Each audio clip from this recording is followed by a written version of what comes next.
Aluguel de ações você já conhece, mas e aluguel de fundos imobiliários? Descubra no Cafeína de hoje como fazer, quais as vantagens, como potencializar seus ganhos. Cafeína que começa depois da vinheta.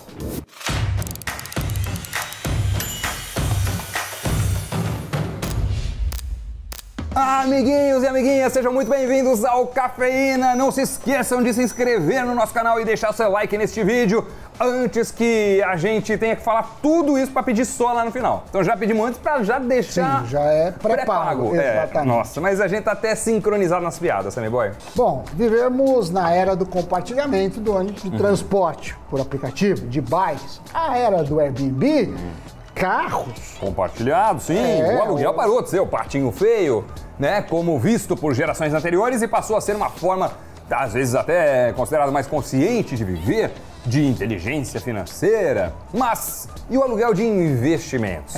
Tem aluguel de ações, o que não é uma novidade. Tem o aluguel de FIIs, os famosos fundos imobiliários. Sim, é uma novidade. Atenção, novidade na Bolsa de Valores. Alugue seus fundos. É muito fácil. Vamos explicar. Muito bem. A modalidade é basicamente idêntica à de aluguel de ações.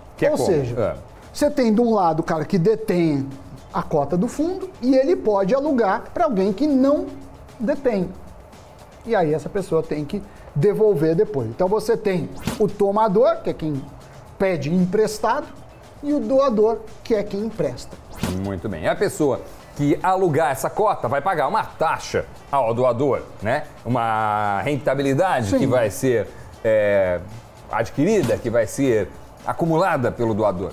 E o tomador vai vender a cota para recomprá-la futuramente, com perspectiva de lucro, para, na sequência, então, devolver a cota ao doador. Na prática, quando se faz aluguel de fundo imobiliário, o tomador está investindo na queda do valor da cota. Assim, ele aluga, paga a rentabilidade, vende a cota no mercado, espera o tempo passar e na hora de devolver a cota, compra do mercado e passa para o doador. Ou seja, quem pega emprestado aposta na baixa, seja das ações ou do fundo imobiliário nesse caso, e quem aluga para o terceiro, fala, olha, eu vou ficar com esse ativo no longo prazo, então você pode pegar emprestado, depois você me devolve, ou seja, eu não vou vender nesse meio tempo e ainda vou ganhar um quequezinho. É interessante que o vencimento do contrato acontece a cada 33 dias e a renovação do aluguel é automática para contratos fechados via negociação eletrônica. Se você tem cota de FIIs, de fundos imobiliários, é um candidato a alugar essas cotas. Segundo analistas, os riscos são relativamente baixos para quem aluga, já que existe uma contraparte da B3.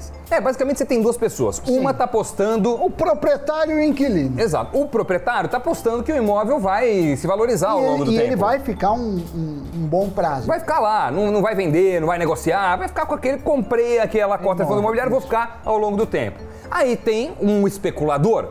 Digamos que o Sammy é o dono do imóvel, eu sou um especulador, eu olho e falo, Sammy Boy, vai cair tem essa cota desse fundo, eu acho que esse fundo vai cair.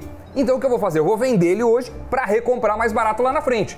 Mas eu não tenho como vender, porque eu não tenho uma cota desse fundo. O que eu faço? Eu pego a cota do Sammy, pago um chorinho para ele, pago o que vai ser a rentabilidade dele, uma taxa, né? O aluguel.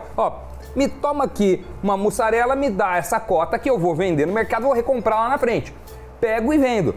Passou o tempo, vou lá, recompro. Se eu tiver correto na minha análise, ao longo do tempo, até a recompra, o preço dessa cota vai ter caído. Como eu vendi caro e recomprei com preço lá embaixo, eu tive um lucro. E beleza, peguei esse lucro e devolvi a cota para o Sammy Boy. Então meu lucro todo foi o preço que eu vendi, menos o preço que eu paguei para recomprar, descontado do valor que eu paguei para ter essa cota que me permitisse fazer essa operação, esse aluguel. Sim. Certo? E para isso, obviamente, a bolsa garante a contraparte, então, o dono não vai pagar de volta, aí a corretora vai responder, eu não tenho risco para quem que eu estou alugando, como acontece num imóvel.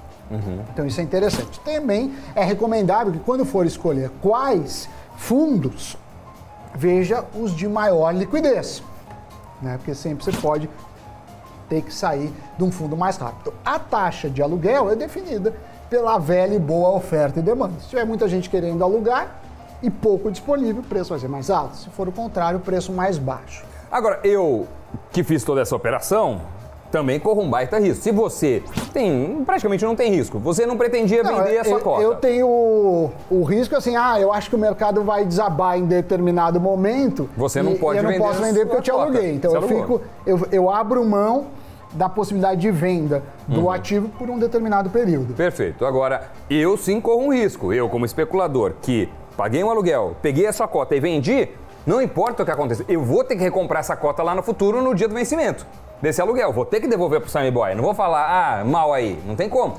Agora, vai que a minha análise esteja errada. Sim, o preço subir. É difícil, mas vai que acontece. É difícil, mas pode acontecer. É muito raro. Mas vai que o preço tenha subido. Acontece. É para todos nós. Aí eu vendi. Aí deu, 6 meses que era o vencimento, o preço subiu muito. Eu vou ter que comprar muito mais caro do que eu vendi. Aí eu fiquei com um baita prejuízo. E devolvi a cota para o Sammy e fui para casa chorar. Então, o risco de quem é o tomador é muito maior de quem é do que aquele que é o do doador. Você vai ficar com um ativo valendo menos, né? No caso da queda, eu tinha um ativo valendo X, agora eu tenho um ativo valendo menos. Mas, pelo menos, se eu já ia ficar com o ativo aquele tempo, eu tenho um ativo valendo menos, mas eu ganhei um pouquinho aí nessa taxa. Então, é uma operação bastante interessante. Que você pode, por um lado, permitir pessoas que apostem na baixa e, por outro, para as pessoas que vão ficar a longo prazo, potencializar os ganhos ou diminuir os prejuízos. E para garantir ainda mais segurança na hora de locar fundos de investimento imobiliários, os FIIs, a B3 colocou algumas regras. Então, presta atenção. A primeira, não se pode alugar qualquer cota, mas sim as que tenham negociação acima de 1 milhão por dia. Mais de 500 cotistas e o doador não pode ter mais de 10% do fundo. Assim, estão disponíveis para aluguel os fundos imobiliários considerados maiores e mais líquidos. Então são esses três pré-requisitos para você conseguir fazer o aluguel de ações. E quem recebe os proventos de uma cota de fundo imobiliário que está alugada? Ou seja, os dividendos, né? Os proventos. Os proventos. Amor. Assim como quando alugamos uma casa, o proprietário continua sendo dono do imóvel e não o inquilino, né? O que aluga. E seja no aluguel de FIIs ou de ações, é a mesma coisa. O doador não deixa de ser o cotista do FII só porque o tomador alugou por um tempo. Então, quando se fala em proventos dos fundos imobiliários, os doadores são aqueles que recebem esses pagamentos e nada muda mesmo durante o momento em que essa cota estiver alugada, já que o cotista permanece com todos os direitos. Os rendimentos tanto podem vir dos rendimentos dos aluguéis dos imóveis, lá do fundo, da reciclagem de portfólio, de ganho de capital, juros, amortizações, enfim, tem várias possibilidades de proventos, mas se tiver provento, quem ganha não é quem alugou, é o doador, era aquele dono original da cota. Pelo que a gente viu, o aluguel oferece aí atrativos tanto para doadores, né, os proprietários, como para os tomadores. Uma coisa que destaca no mercado de fundos de investimento imobiliário é que é um mercado famoso por pagar rendimentos aos seus cotistas. Então, muitos se questionam, durante o período em que uma cota está alugada, quem fica com esse rendimento, quem tem o direito de receber. A gente já falou aqui, é o dono e não o locatório. O dono, no caso, você ser o dono da cota. Mesmo que essa cota esteja temporariamente com outra pessoa. O mesmo vale para direito de subscrição ou emissão, Doni. E nós vamos deixar na descrição deste vídeo uma lista com os fundos imobiliários que são elegíveis para que vocês possam fazer a sua operação de locação de cotas, alugar as cotas de fundos imobiliários. Se você tiver uma dessas cotas na sua carteira, talvez você possa se interessar por fazer esta operação, caso seu foco seja o de ficar com o fundo a longo prazo. Aí você pode ter um dinheirinho extra, tá certo? Ou especular, se você acredita na queda, claro, analisando muito bem o seu perfil. A gente deixa aí a lista dos FIIs e você faz o que você entender quiser. Como diria meu argentino pai, lo que te cante las pelotas. Exatamente, depois desse espanhol perfeito, giro de notícias.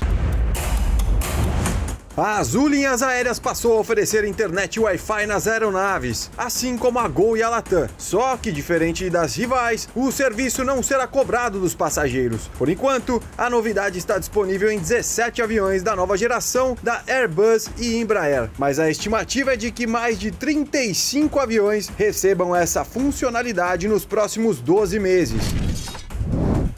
O Senado aprovou a medida provisória que permite a privatização da Eletrobras. Agora, a MP será encaminhada novamente para a Câmara, onde os deputados vão analisar o texto.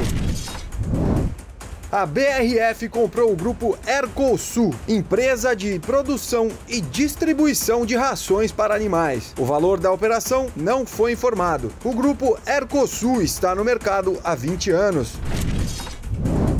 Ouvir dividendos? A Vale informou ao mercado que vai pagar R$ 2,17 por ação em dividendos no dia 30 de junho. E com isso, Sammy Boy, Mais um passa régua. E vamos viver de aluguel. Vamos viver de aluguel de cotas de fundos imobiliários. Exatamente. Tchau. Adeus.